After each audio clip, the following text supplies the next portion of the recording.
ഇന്നലെ കോഴിക്കോട് സർവകലാശാലയിൽ ഗവർണർക്കെതിരായി അക്രമത്തിന് ഒരുമ്പെട്ട SFIക്കാർക്ക് പ്രോത്സാഹനം നൽകുന്ന സമീപനമാണ് മുഖ്യമന്ത്രി ഇന്നും സ്വീകരിച്ചിട്ടുള്ളത്.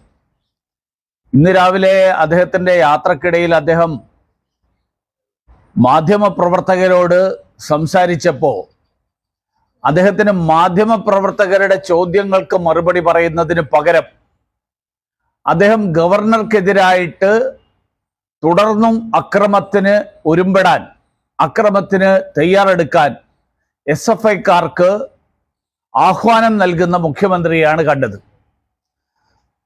അദ്ദേഹത്തിൻ്റെ ഉപദേശം വളരെ രസകരമായിട്ടുള്ള ഉപദേശമാണ്. ഓരോ പദവിയിൽ ഇരിക്കുന്ന ആളുകൾ അവരുപയോഗിക്കേണ്ട ഭാഷയെക്കുറിച്ചൊക്കെ അദ്ദേഹം പറഞ്ഞു.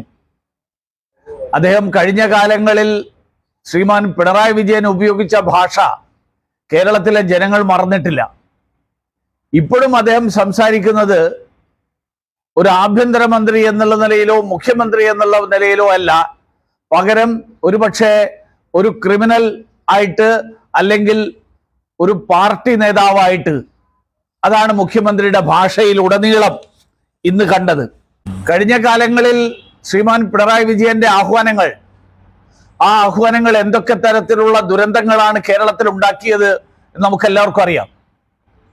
കുറച്ച് വർഷങ്ങൾക്ക് മുൻപാണ് ഒഞ്ചിയത്ത് പോയി അന്ന് പാർട്ടിയോട് ഇടഞ്ഞു നിൽക്കുകയായിരുന്ന TP ചന്ദ്രശേഖരനെതിരായിട്ട് ശ്രീമാൻ പിണറായി വിജയൻ അവിടുത്തെ DYFIക്കാർക്ക് ആഹ്വാനം നൽകിയത്.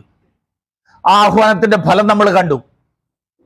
ഏതാനും ആഴ്ചകൾക്കകം TP ചന്ദ്രശേഖരനെ 51 വെട്ടുവെട്ടിയാണ് അവിടുത്തെ DYFIക്കാര് പിണറായി വിജയന്റെ ആഹ്വാനം നടപ്പിലാക്കിയത്. സമാനമായിട്ടുള്ള ആഹ്വാനങ്ങളാണ് ഇന്ന് മുഖ്യമന്ത്രി നടത്തിയത്. അദ്ദേഹം കേരളത്തിലെ ജനങ്ങളുടെ പ്രശ്നങ്ങൾ കേൾക്കാൻ, ജനങ്ങളുടെ പ്രശ്നങ്ങൾ പരിഹരിക്കാൻ അതിനു വേണ്ടിയിട്ടുള്ള യാത്രയിലാണെന്നാണ് ഇത്രയും കാലം പറഞ്ഞിരുന്നത്.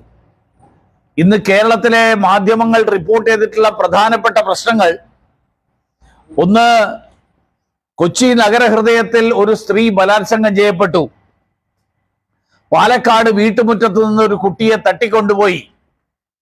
വണ്ടിപ്പെരിയാറിൽ ഒരു കുഞ്ഞിനെ ബലാത്സംഗം ചെയ്ത് കൊന്ന DYFIക്കാരനെ വെറുതെ വിട്ടു. വന്യമൃഗ ശല്യം കാരണം കർഷകർ പൊറുതിമുട്ടിയിരിക്കുന്നു. ശബരിമലയിലെ ദുരിതം അവസാനിക്കുന്നില്ല. ഇതൊക്കെയാണ് കേരളത്തിലെ ജനങ്ങൾ സംസ്ഥാന മുഖ്യമന്ത്രിയുടെ ഭാഗത്ത് നിന്ന് പരിഹാരമുണ്ടാകണമെന്ന് ആഗ്രഹിക്കുന്ന വിഷയങ്ങൾ. ഇതിനൊന്നിനെക്കുറിച്ചും ശ്രീമാൻ പിണറായി വിജയന് പറയാനില്ല.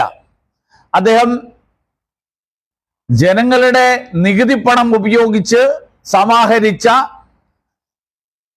1.5 കോടിയുടെ വിലയുള്ള ആഡംബര ബസ്സിൽ അദ്ദേഹം നാട് ചുറ്റാൻ ഇറങ്ങുന്നു. ഗവർണറെയും നരേന്ദ്രമോദിയെയും ചീത്ത വിളിക്കാൻ വേണ്ടി പൊതുഖജനാവിലെ പണം ഉപയോഗിക്കുന്നു.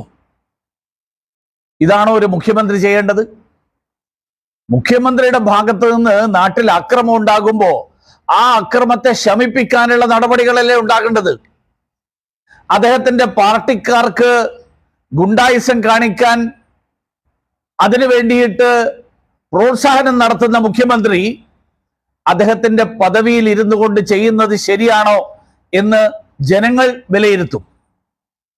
മാത്രമല്ല, ഗവർണർ ശ്രീനാരായണ ഗുരുദേവനെ കുറിച്ച് സംസാരിക്കാൻ ഗവർണർ കോഴിക്കോട് സർവകലാശാലയിൽ പോയാൽ അത് മാർക്സിസ്റ്റ് പാർട്ടിക്ക് അംഗീകരിക്കാനാകില്ല.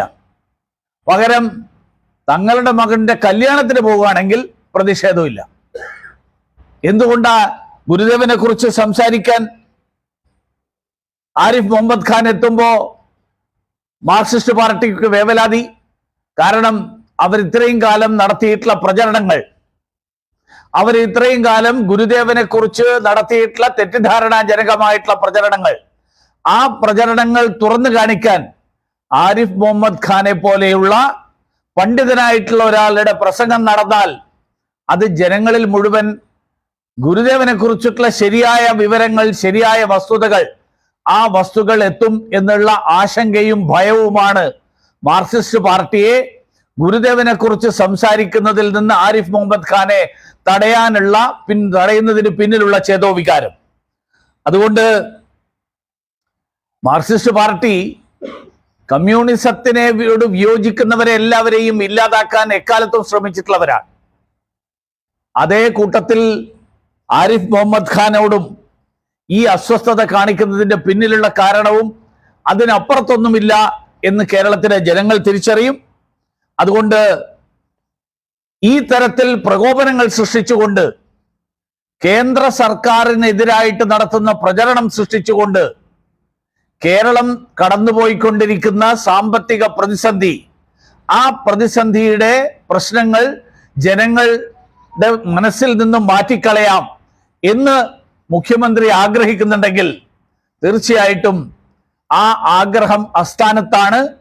ഗവർണർക്കെതിരായിട്ട് പ്രകോപനമുണ്ടാക്കിക്കൊണ്ട്, ഗവർണർക്കെതിരായിട്ട് ഭീഷണി മുടക്കിക്കൊണ്ട് കേരളം കടന്നുപോയിക്കൊണ്ടിരിക്കുന്ന ഈ സർക്കാരിന്റെ തെറ്റായിട്ടുള്ള നയങ്ങളുടെ ഫലമായിട്ടുള്ള സാമ്പത്തിക പ്രതിസന്ധി, ആ പ്രതിസന്ധിയെ കുറിച്ചിട്ടുള്ള ചർച്ചകൾ ഇല്ലാതാക്കാൻ കഴിയില്ല എന്ന് മുഖ്യമന്ത്രിയും അദ്ദേഹത്തിന്റെ മന്ത്രിമാരും തിരിച്ചറിയണം എന്നാണ് എനിക്ക് ആവശ്യപ്പെടാൻ.